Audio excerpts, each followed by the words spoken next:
And it is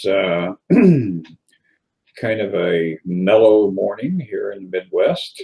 We're beginning to see the approach of spring. You know, it's kind of like from the producers, that play that was so perfect, Springtime for Hitler. It seems like in many ways, that's what's going on in America right now. It's springtime for Hitler. So we're going to have to start working on getting those daisies up out of the ground, and the tulips and the irises, and kind of paint a portrait of flower power to overwhelm the illusion of all of these dark forces that are working against us. So how are you this morning, Charlie and Barret? Doing just fine. Thank you very much. I had a little text conversation with somebody this morning, and they asked how I was, and I said, I'm doing just beautifully. Thank you. Perfect. Yeah. Yeah, I'm doing good too. And yeah, it's interesting kind of mentioning springtime with Hitler and this resurgence of neo-Nazism and white supremacism that seems to be more in our faces lately than it has for maybe quite a while in America.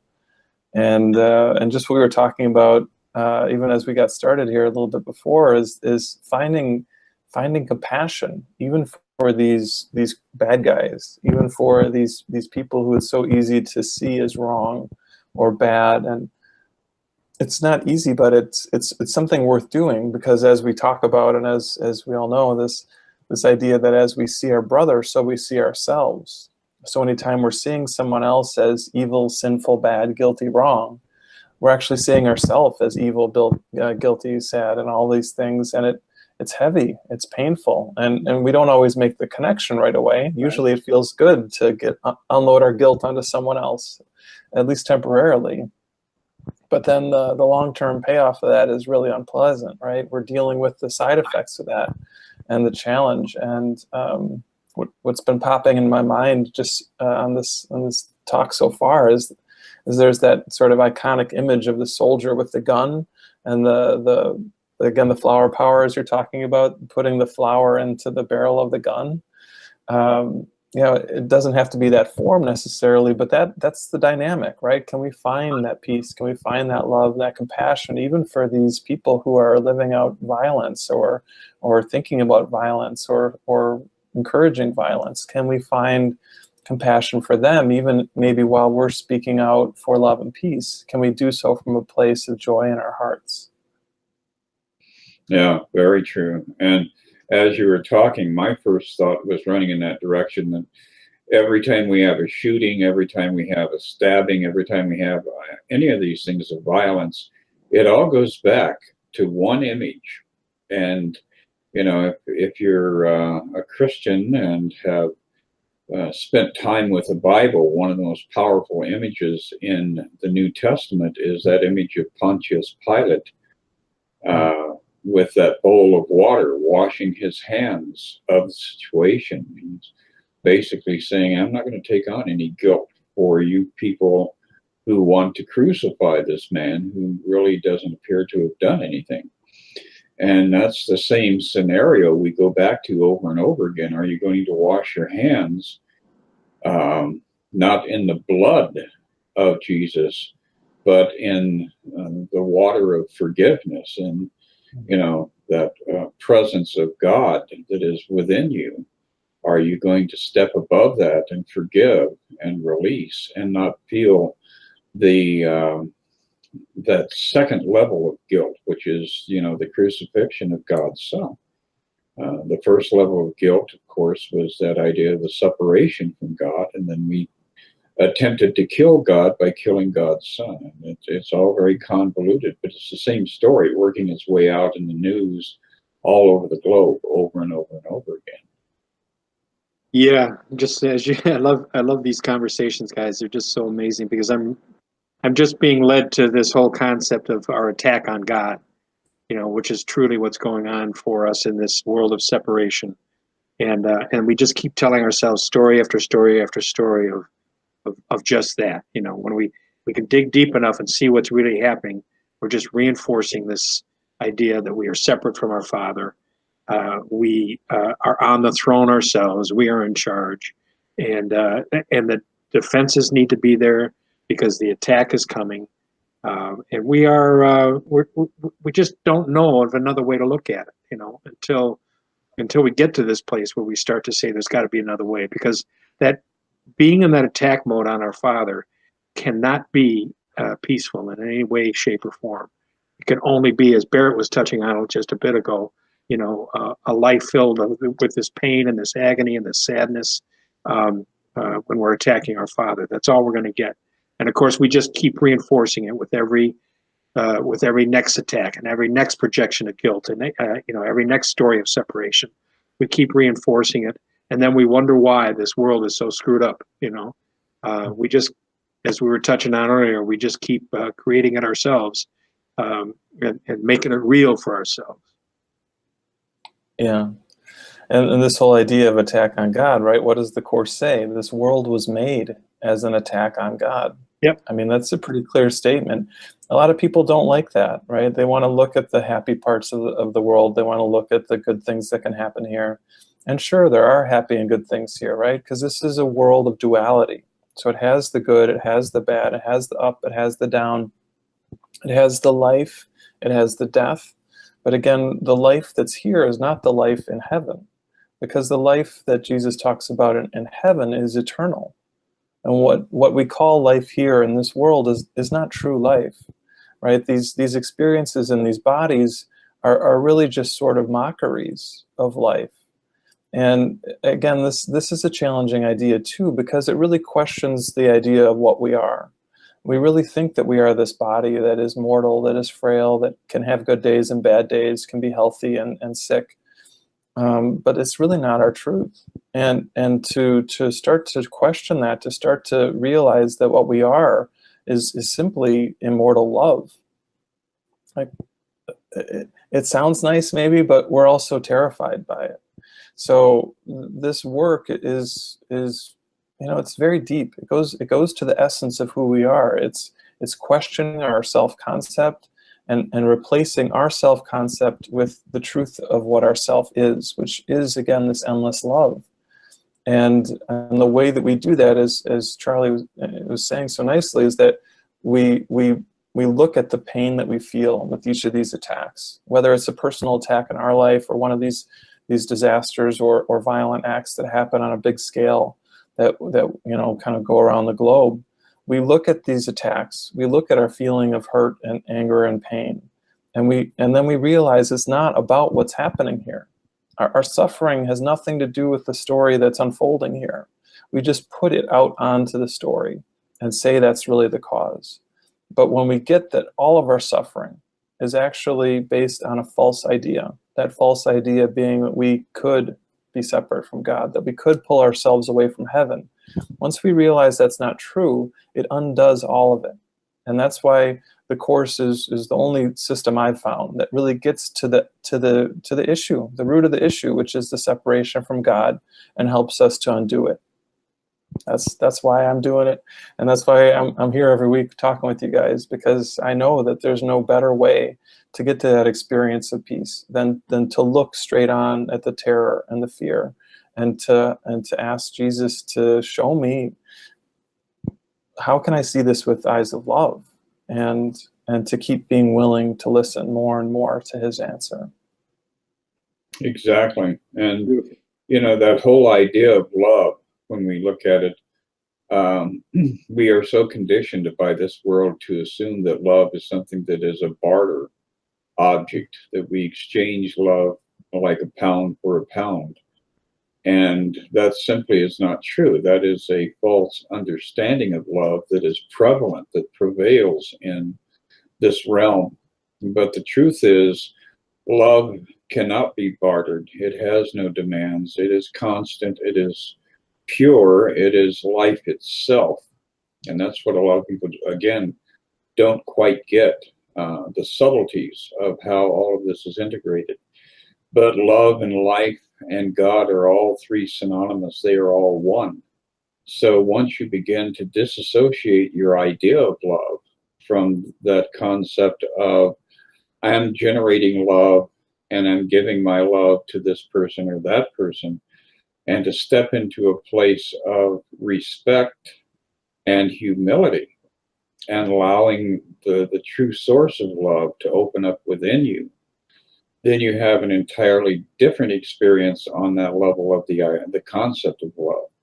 So, you know, it is the onion. I mean, the more you peel off these layers of illusion, the more you get down to a core that is absolutely pure, and there's nothing there except, you know, God, and God in its totality. So this is, you know, a big awakening experience for a lot of people when they start to question, what is love, and how can I love this person who just murdered all these other people?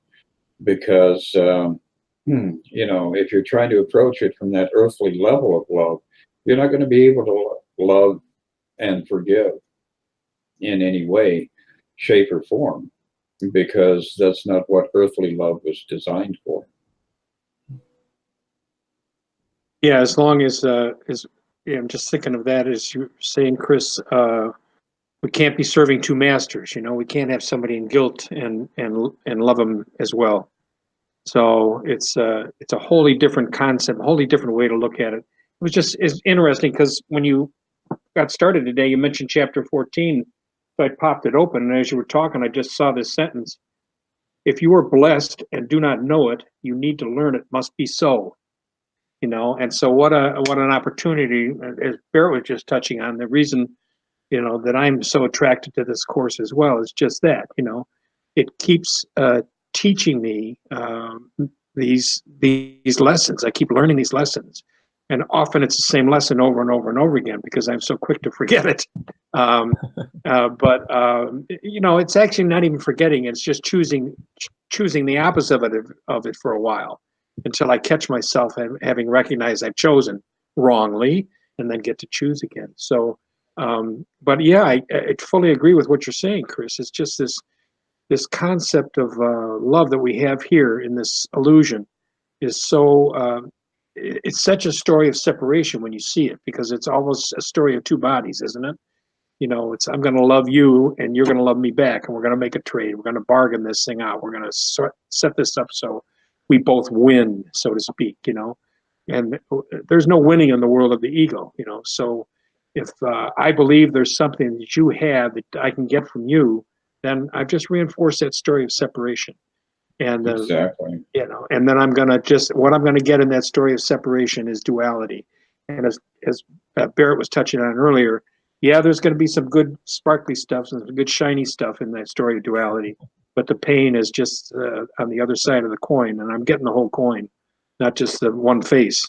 So, but this idea of this eternal love, this ever expanding love, this never ending love, is a totally different idea for us to start to contemplate and to experience. And that's the other beautiful thing about it.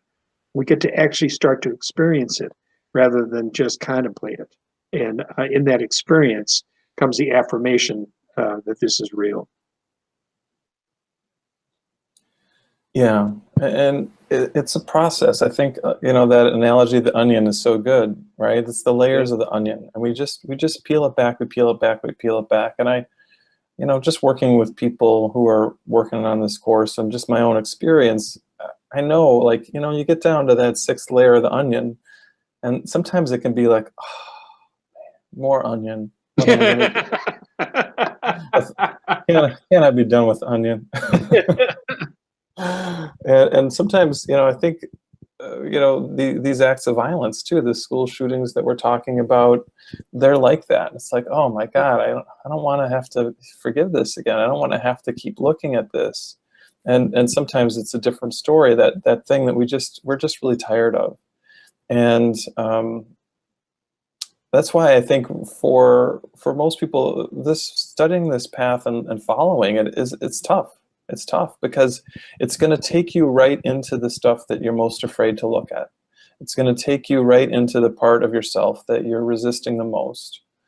And then you're going to have to go through it. And the good news is you don't have to go through it until you're ready, right? We're never asked to, we never need to do our forgiveness work until we're ready to. There'll come a point on your journey where you actually feel like, I can't wait to heal this next thing. Oh my gosh, it's a little bit more anger and a little bit more pain. All right, I get to let go of that grief and guilt underneath the surface. It's sort of like, yay, there's another layer of onion, I'm going to throw it away, yay. But most of the time, we don't feel that way about the layers, right? we're in some sort of anger, we're in some sort of fear.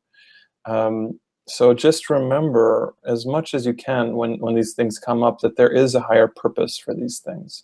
When we can put all of this in the context of our spiritual growth, all of a sudden we're a little more willing to deal with it. We're a little more willing to step into it and through it.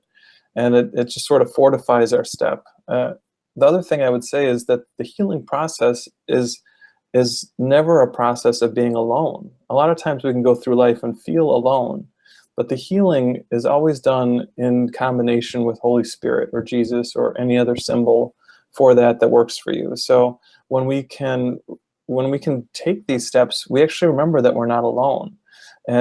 And that aloneness is often the pain of the experience. We feel like we're going through something all alone. That's where it's bad. So the healing journey itself is actually stepping out of the aloneness and into togetherness. And it's the beautiful symbol of how all of this works, right? We go into heaven together. We don't do it one by one. We do it all together, even if it might seem to happen at different times in the linear timeline. We remember our oneness as one. That's the only way it can happen. Yeah, I'm reminded of I don't know if Barrett's going to remember this. Chris, remember the song "Onions, Onions"? Yeah, yeah, yeah. I love onions. For some reason, I missed that one. Oh, but that was big back in the '60s, maybe. But yeah, you know, this as I touched on before we went live today, I just looked up the lesson for today. It was lesson 54, and it's a review lesson, and it's honing right in what Barret was just saying. The third one of those, well, the first two is I have no neutral thoughts, I see no neutral things, and then the third is I am not alone in experiencing the effects of my seeing. So now, you know, we can look at seeing as from the ego's perspective, and I'm not alone in those effects either, right? Which is evidence what's going on in the world right now. But there's also seeing with vision, you know, and I'm not alone in those effects either, and which is what you're just touching on, I think, Barret. So yeah, we have this opportunity to recognize we are not alone in any of this, and the world I'm creating is the world that I'm putting out there. And if I want to see with true vision, if I want to see with Holy Spirit, I simply need to ask and you know, have an opportunity then to see it that way. I've chosen all my life to run with the ego and see that world that's created. That section in the Obstacles of Peace where he talks about out and the ravenous dogs coming back with the raw meat sort of thing, you know. Yeah, you know, I can do that to myself as soon as I want to project guilt on the shooter in Florida. yeah, that definitely is the way it works, and that's the scary part. You know, in section 4 of chapter 14, moving a little bit further along, it looks like we are you there, Charlie? Okay. Can you hear me? Yeah. Okay, yeah, somehow I just disappeared. You guys disappeared. We must have touched upon a nerve that was exposed in the mind of the ego. The way that works. Yeah. But going back, my hungry dogs bit the wires. yes. And they definitely are avaricious. They have an appetite that can't be quelled. You know, in section 14 there, in chapter 14, if you scroll down a little bit, you look at the fourth paragraph, it says your task is not to make reality. And yet that's what we're doing over and over again. We're creating a reality that is not real. And it says, it is here without your making, but not without you. So that tells us that reality is actually an experience that we are having that we are completely oblivious to, because we're wound up with this illusion of death and destruction. You who have tried to throw yourself away and valued God so little, hear me speak for him and for yourself. You cannot understand how much your Father loves you, for there is no parallel in your experience of the world to help you understand it. So everything in this world that we are experiencing is in resistance to the truth of the reality that we actually are existing in. And that can become quite an adventure on its own, you know. And it's the caterpillar there in Alice's wonder world, puffing away on his opium pipe and murdering people in all directions. So we really have to be of a mind to accept these concepts that everything that we are experiencing here is not real and never was real and never will be real. And that's the only way out of, you know, this horrific set of conditions that we have envisioned to be real. Yeah, and I think it brings up interesting points too, because, you know, every now and then when we talk about this idea that none of this is real, that it's all a dream, that this is an illusion that we're experiencing here, someone will say, well, what's to stop, you know, what's to stop me from picking up a gun and mowing down a bunch of people then, if none of this is real? And there's this, yeah, I know. I mean, I don't think they would actually do it, but there's that idea, right? That if I don't think it's real, then maybe I'm going to be awful. Maybe I'm going to be, you know, malicious and harmful. But the opposite is really what happens. That as we accept this idea more and more fully, what comes through is our kindness, right? Because that onion is basically a block to the light. If you could imagine, you know, a massive onion that was so big it was blotting out the sun, right? And as we're peeling off the layers, what happens? Well, now all of a sudden, light is starting to come to us. Maybe it's only part of it at first, but as we keep peeling more and more layers off, more and more light is coming to us. Well, that light is kindness, it's joy, it's compassion. And as we experience that more, that's where we live our life from more.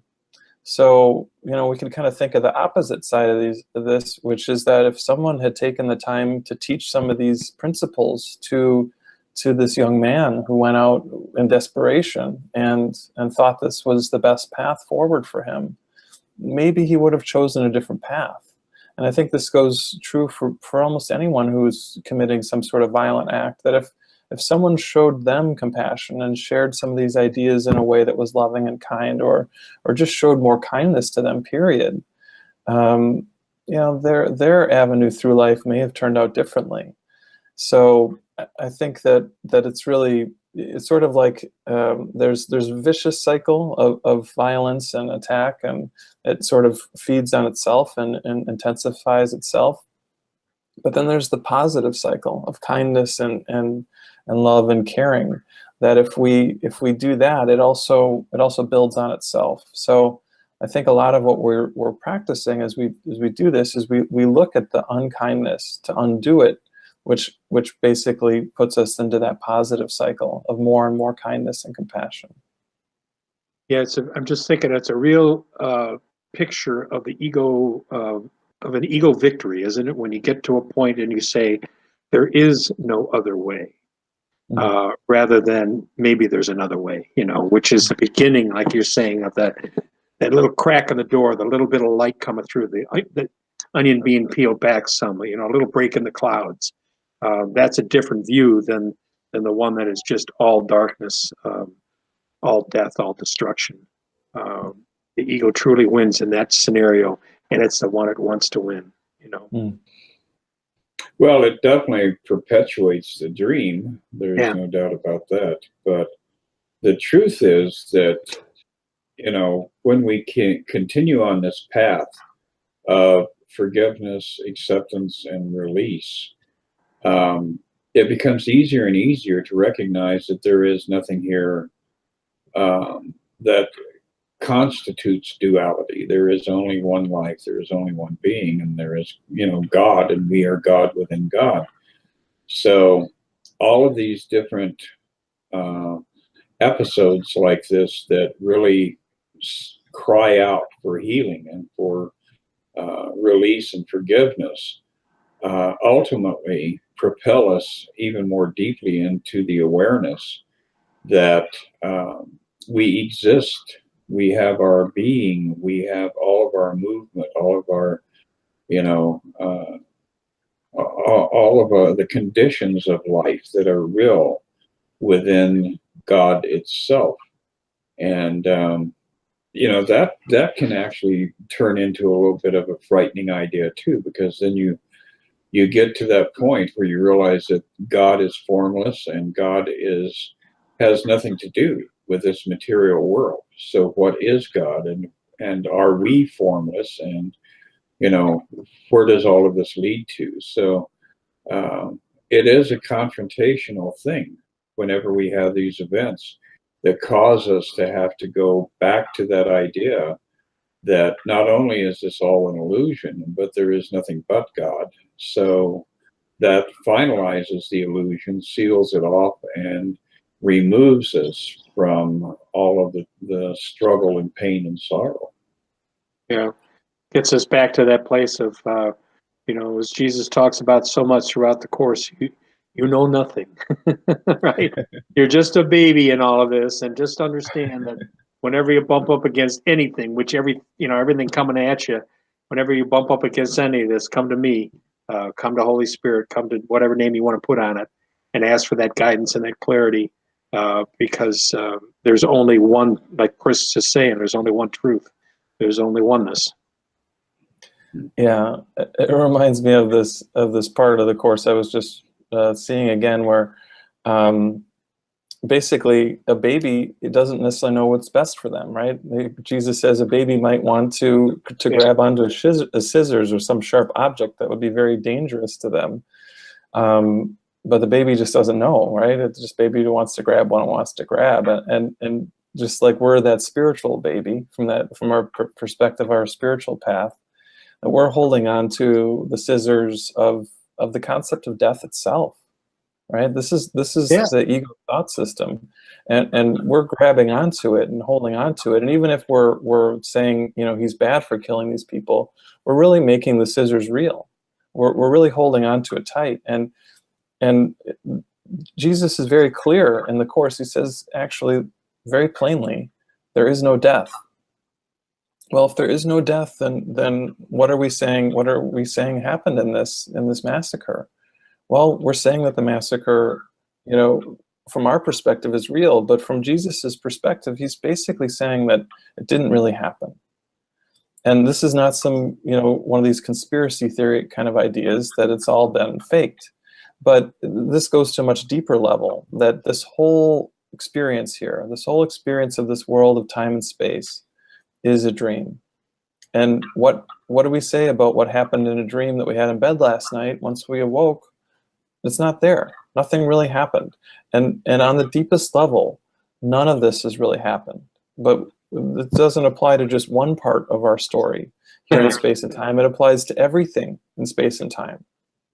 And this is also very threatening, as you were mentioning, Chris. It's very threatening to think that we are not some mortal being. What is this saying? That we were never actually born into a body, because there is no body. There's no such thing as a body. Again, most people are very threatened by this idea, but it's actually a gateway to expansiveness and peace. If we can really be okay with this and accept this idea, it means that we've never suffered. We've never had a problem. We've never had an issue. Like, this is remarkable. Really, what Jesus is saying is that there has never been any suffering of any kind in truth. And again, it sounds good, but a part of us is deeply terrified of this. It's deeply terrified. So we can look at these big picture messages, but then we just have to keep coming back to working with what's showing up in our life each day. That's where we get to this deep truth. As we look at the things that are happening on the news, we look at the things that are happening in our family, we look at the things that are happening in our job, and we do the healing, we do the forgiveness work on those levels, and it will move us deeper and deeper to this experience ultimately that we were never born, because we've always been. That we will never die, because there is no such thing as death. So this is the really big expanded experience that all of us will come into as we do this work. So our practice then is just to keep being persistent and just keep doing our work with each issue, each problem, each anger, each frustration. And that will lead to that space of expansiveness that we can find no cause for suffering in. Beautiful. Yeah, and it's interesting too, because as we say so often about the Course, it's really simple, but it's difficult. It's a simple concept that there's heaven and there's nothing else. That's a pretty simple concept. There is no duality, and yet we spend our lives trying to prove that there is duality, trying to reaffirm it all the time. So it is a different way of thinking, and as you were speaking, I'm just reminded of that. It's a change in the way we think, and how beautiful it is to have this teacher who has really made himself present in our lives, but we can go to and fall back on and embrace. And as he says, if you knew who you walked with, you would never be in fear. And he's there all the time. This teacher is there all the time, and we simply need call on him, and we will receive our answers, because there's only one answer to get. Right. Very true. And at the bottom of that whole thought is the reality that once again everything is God. So the teacher is God teaching God, which is you, or the imagined you. And it just keeps going on and on and on. It's like a squirrel in a cage getting its exercise every day. But the truth is, the squirrel is fine. The squirrel will not be defiled, because it merges into the greater squirrel that is universal. So anyway, bringing it out to kind of a synopsis, roundup kind of point here. You guys have an event coming up in a week, right? Week from tomorrow. Yeah, we will be doing our next Good News with Barret and Charlie coming up on March 3rd, Saturday morning, 10 a.m. to 11:30. We do live stream it, so even if you're not in the Chicago area, you can join us. So you can access that information at my website, barrethadeen.com. Yeah, but it'll be fun. It's going to be in Glenview, so if you are in the area, come on by and join us. It's always a good time. That's going to be awesome. And I think we've got the beginnings of something happening on the 10th of June, too, up in Glenview. So there'll be a union of like-minded souls getting together for an afternoon discussion on the 10th of June. So Charlie and Barret and myself and a couple of other luminaries will be joining together to create a portal of light out of the depths of the dream. Yeah, I'm really looking forward to that too. We always have a good time at these gatherings, and we go pretty deep. I mean, it's a whole afternoon, and people get all their questions answered, and so it's a really good time. Yeah, that's coming up pretty soon, and yeah, we'll kind of keep everyone posted more as we get closer with even more details about that one. And that is exciting. Well, thanks, guys. It was a wonderful discussion this morning, and I think that we covered a lot of territory that's very appropriate for the season. We're emerging into a cycle of regrowth. We're coming out of the darkness of winter's cold, and as the light expands, it expands within us, and we can see it in our surroundings around us.